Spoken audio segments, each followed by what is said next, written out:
Bugs Bunny for some cartoon capers in Space Jam. Ralph Fiennes, Kristen Scott Thomas, and Juliette Binoche brave a world at war in The English Patient. And Barbara Streisand falls in love with, get this, her husband. Jeff Bridges co-stars in The Mirror Has Two Faces.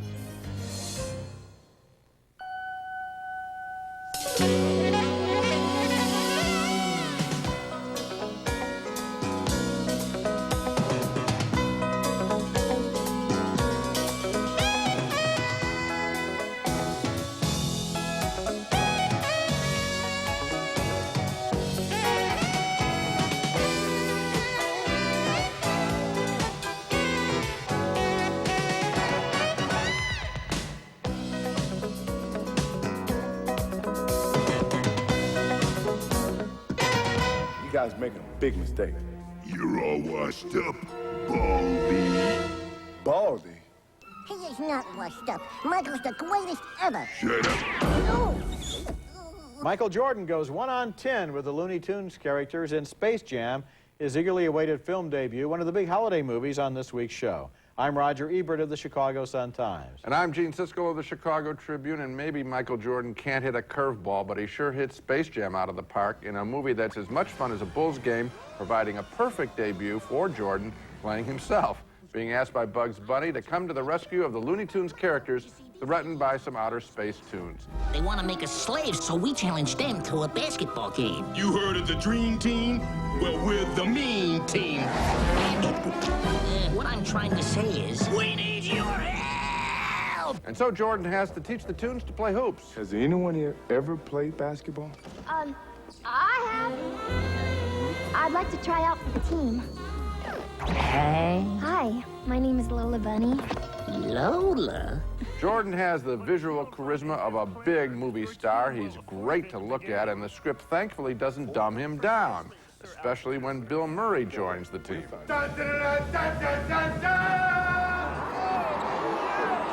Whoa, whoa, whoa! I didn't know Dan Aykroyd was in this picture. Hey, perhaps I could be of some assistance. That's our fifth guy. Let's go. Now you get to live up your dream. Let's go. All right, We need to score 2 here's points. how I see it. Duck, Yeah. you kick it into the girl bunny. Yeah. Down in the post. You dish it back out to the guy bunny. Got You it. swing it around the mic over here. You go to the hole Bill. and dominate. We on defense. Oh, yeah. Whoa, I don't play defense. The centerpiece of Space Jam is the big game between the outer space monster tunes and Jordan's gang. What are you looking at?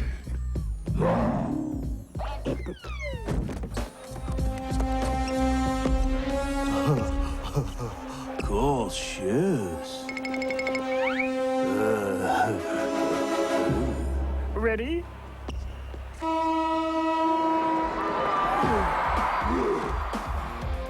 I got it! I got the ball! Good boy. My only major quibble with the picture is that the animation of the outer space tunes before they become the attractive basketball monsters you just saw there is lame, bad Saturday morning TV stuff. But Michael, as is his usual role on the hardwood, saves the day on the big screen too. He's happy to be in this picture, and his enthusiasm is catching and absolutely charming. He wisely doesn't go the superstar fantasy route like Shaquille O'Neal did in the disastrous Kazam. No, he's simply Michael Jordan, probably the best character he's ever going to play. I think he actually has the potential to play other characters, too. Yeah. I think that he has a natural ease on the screen that I was kind of surprised to see, since so many basketball and sports stars, when they're transported to the movies, seem to be like fish out of water. They don't know what to do next except to act like they're at a press Well, conference. you know what? or He's something. been used smartly because it's a logical extension of the way he was started out visually in the TV ads with short sound bites. Yeah. They're a little bit longer here, but he's not given too much to do, just the right amount. Another thing I liked was the high-energy animation of this film. I think it's state-of-the-art animation, and it's very good. You criticized the animation right at the beginning. I think, in general, the animation in this movie is a step up for Warner Brothers, and I think what they're trying to do is position the Looney Tune characters to be more competitive with Disney, which up until now has more or less owned the animation market. I want to come back to Michael Jordan because I think that this guy has a big future in the movies, and I want to point the way. It's not to do superhero kinds of stuff that's going to be thrown his way. He already is one. He's Michael Jordan. I know that there's a script out there where he's supposed to play like a neighbor next door. That's the kind of thing that he can do. We know he's got the superpowers right inside his body. We don't need some manufactured genie like Kazam and Shaquille O'Neal. Coming up next, Barbra Streisand has to decide if her marriage is a mistake in The Mirror Has Two Faces. We share a passion for knowledge rather than a physical passion. Although if sex is something that interests you, I'm sure I can provide that on occasion. We're going to wear makeup today. I am wearing makeup. Well? Oh, my God.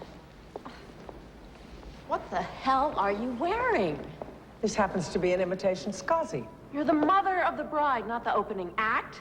Barbra Streisand plays an English professor at Columbia University whose sister, Mimi Rogers, is about to get married in that scene from The Mirror Has Two Faces. And their mother, played by Lauren Bacall, steals the show as usual. Streisand's character is never married, maybe because she lacks self-confidence and thinks she isn't pretty. But her sister answers a Lonely Hearts ad on her behalf, and she gets a call from a Columbia math professor, played by Jeff Bridges. I'm sorry about calling the other night. I hope I didn't disturb you. So, are we on for Saturday night? Sure. Good. I'm looking forward to it. Well, I'll see. It's love at first sight when they go out together, or it would be if he were looking for love, but he's not. I do believe that two people, well, they can come together, even marry, for reasons that are more meaningful, more concrete than sex. A love that grows in time out of respect, love, trust, common interests. You ever notice how most friendships last longer than most marriages? Unfortunately for her, Streisand does believe in love, as she passionately explains to her students. Why? Because that experience makes us feel completely alive, where every sense is heightened, every emotion is magnified, our everyday reality is shattered, and we are flung into the heavens. When Streisand and Bridges get married, they have agreed to be good friends and not let sex confuse the issue. But Streisand isn't willing to settle for that, and eventually she asks him to make love. That wine, it made me warm. I can fix that. It's okay. The Mirror Has Two Faces is a movie about romance rather than a romantic movie. It's about what we look for, what we settle for, and what we dream about. And the relationship between the two very verbal professors leads to a lot of great dialogue.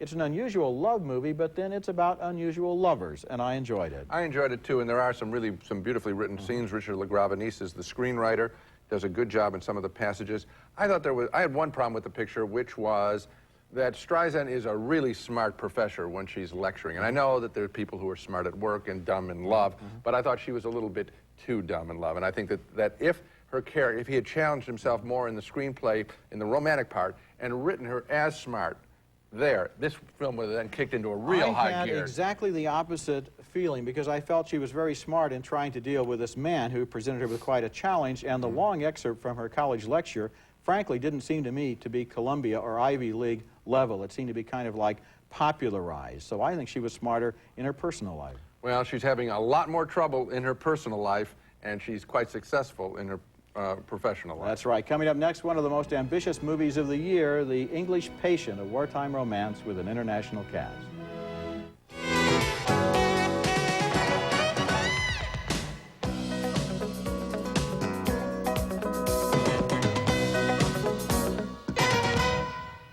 Yesterday. I'm sorry, what? After the market, you followed me to the hotel.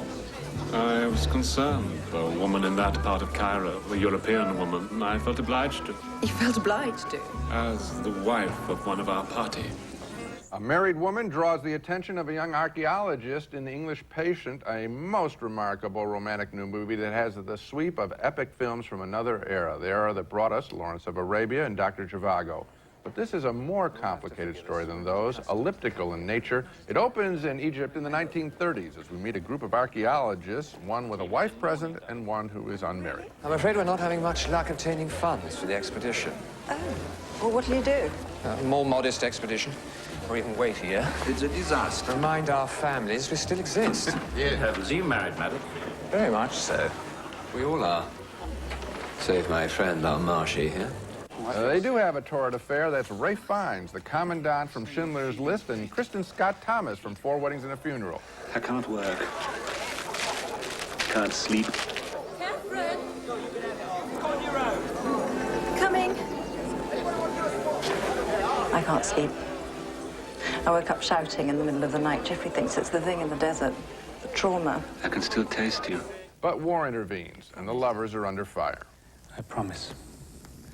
I'll come back for you. I promise. I'll never leave you.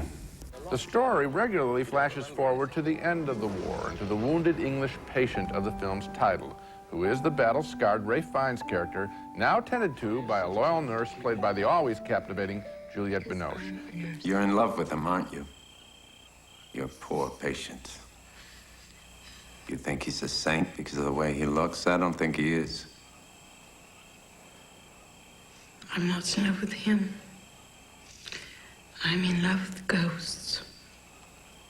So is he. He's in love with ghosts. The English Patient is based on a prize-winning novel by Canadian author Michael Ondaatje, and I think what this film version is about is an argument that human beings ultimately are more fascinating than nations, even if their fates are obviously intertwined. There was a fine movie a couple of years back called The Map of the Human Heart. That title could serve this magnificent film as well. A big thumbs up from me for The English Patient. I admired it too, and one of the things I admired was the fact that it had the intelligence and the patience to tell the entire story as it unfolds, rather than trying to sort it out or to make everything clear at the beginning. The identity of this patient is a mystery. He turns out, in fact, not even to be English. The story about what happened to get him to that point is fascinating. The fact that the mysterious visitor, played by Willem Dafoe, may know something about that story, but may withhold it, is interesting too. And then at the same point, you have intersecting love stories, including the sweet little love story between the nurse and the bomb disposal man who turns up, so that it balances out. It's nice. You know, people sometimes wonder if critics are different than regular moviegoers, and they are in one way. We put a premium on seeing things we haven't seen before, and so we like stories that aren't constructed linearly, that go across. It is exciting to put together the pieces of the puzzle of this film. It was, and you know another thing, Juliette Binoche. Now this is, as far as I know, a French actress. I've seen her now in several English language roles. She's flawless. She can play English, she can play American, she can do it, and she can do it well. She's really good in this film. When we come back, a new movie that combines the spiritual and the sexual, Breaking the Waves, is next. Luxury service in Southern California style, adjacent to Beverly Hills on LA's fashionable west side. The Century Plaza Hotel and Tower, a Westin hotel. Bess!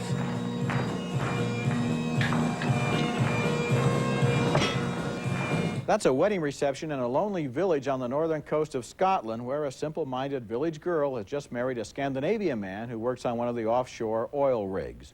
And the extraordinary history of that marriage is the subject of Breaking the Waves, which is one of the year's best and most powerful films, and won the jury prize at Cannes this year. Why don't you have any church bells? We do not need bells in our church to worship God. I like church bells. Let's put them back again. That's Emily Watson as Bess and Stellan Skarsgård as Jan. But then Jan has to go back to work on the rig, and young Bess, who everyone knows is very naive and literal-minded, is grief-stricken by their separation.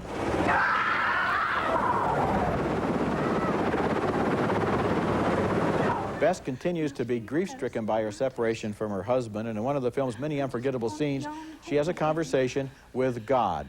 I pray to you. Oh, please, won't you send him home? Are you sure that's what you want?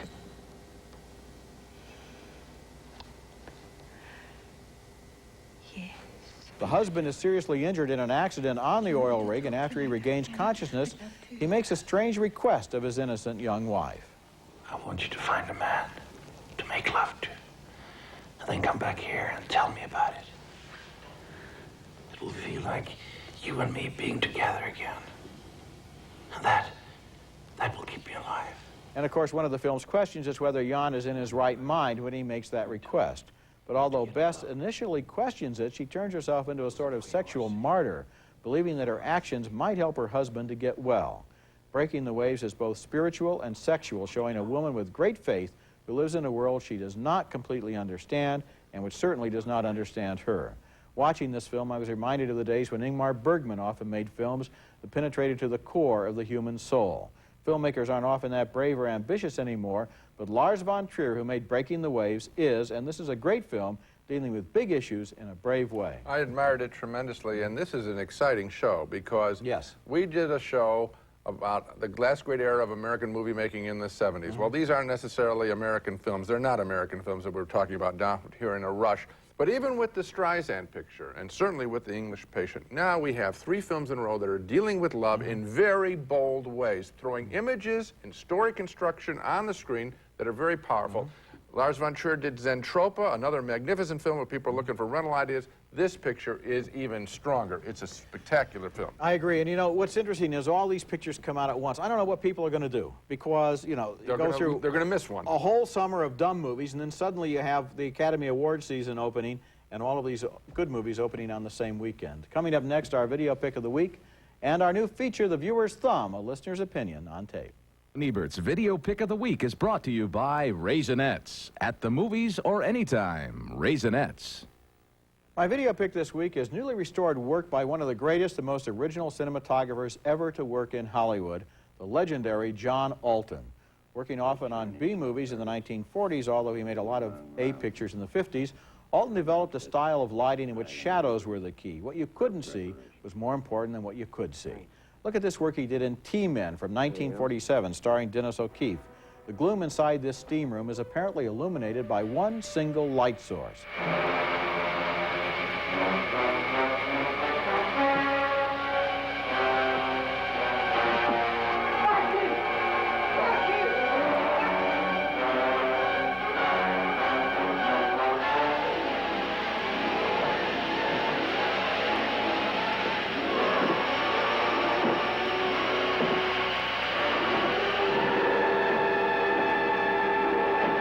Here's a scene from Raw Deal, made in 1948, also starring O'Keefe, this time with Claire Trevor.